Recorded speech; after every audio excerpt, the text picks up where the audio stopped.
Congress increased funding for a grant program to make more domestic violence shelters pet-friendly. So why is this important? 48% of victims choose to stay in an abusive situation if they can't take their pets with them. Joining me now, Nicole Forsyth, President and CEO of Red Rover. That's a nonprofit that's part of these amazing efforts. Good morning. Good morning. Thanks for having me on. Of course. Tell me a little bit about Red Rover. Not as familiar with you guys. I want to know what you guys do.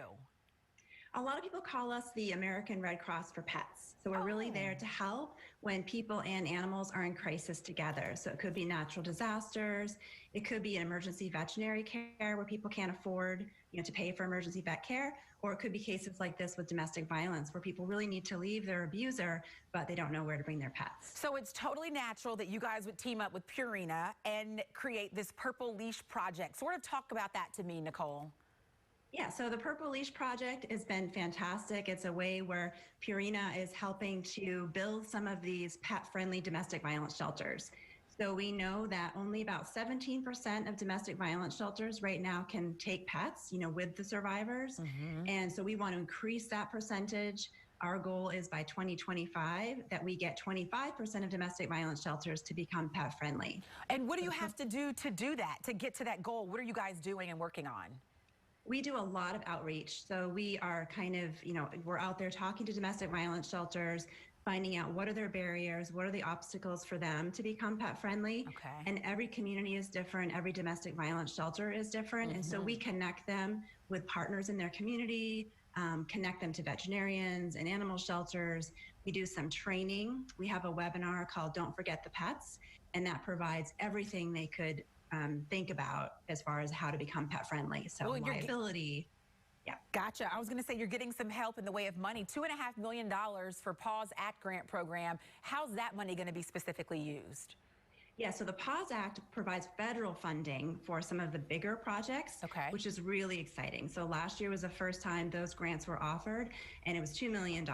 And so a lot of applicants applied. They got a large sums of money for those bigger projects, which require a lot more investment. Yeah. And this year it's $2.5 million. So we're excited that more domestic violence shelters will be able to apply for this federal funding.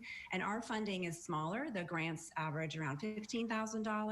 And they're for just getting people started. It's for, making a room pet friendly, making a living space so that people and their pets can visit together. It might be outdoor kenneling or fencing. It's a little bit smaller projects, but a little easier to kind of get your feet wet and get started with this. Oh, but the small projects make such a big difference. I know a lot of times just thinking about the comfort of my own little dog, having her with me in certain scenarios and situations make me feel so much better. So that's why this is so important. It is. It's so important. I mean, we realize that people often won't leave a natural disaster if they can't bring their pets. People will not leave a domestic violence, an abusive relationship if they can't bring their pets. And the pets are often used in the abuse, so they might be used to manipulate someone to come back. They might be threatened, and part of the control, the psychological control of the domestic abuse often involves a pet. So it's really important that the pets find a way out too. Gosh, we have to advocate for the little furry friends we have in our lives. Tell me before we let you go, Nicole, how can domestic violence victims find out which shelters in their area already allow the pets and maybe they can get out of the situation they're in? Yeah, that's a great question. We have a website called safeplaceforpets.org, and that is a great resource to go put in your zip code or provincial code if you're in Canada, and up will come all of the different shelters that offer pet programs so that you can get your pets taken care of. That's such good information, a good resource for our viewers. We thank you for your time. Thank you so much. Of course.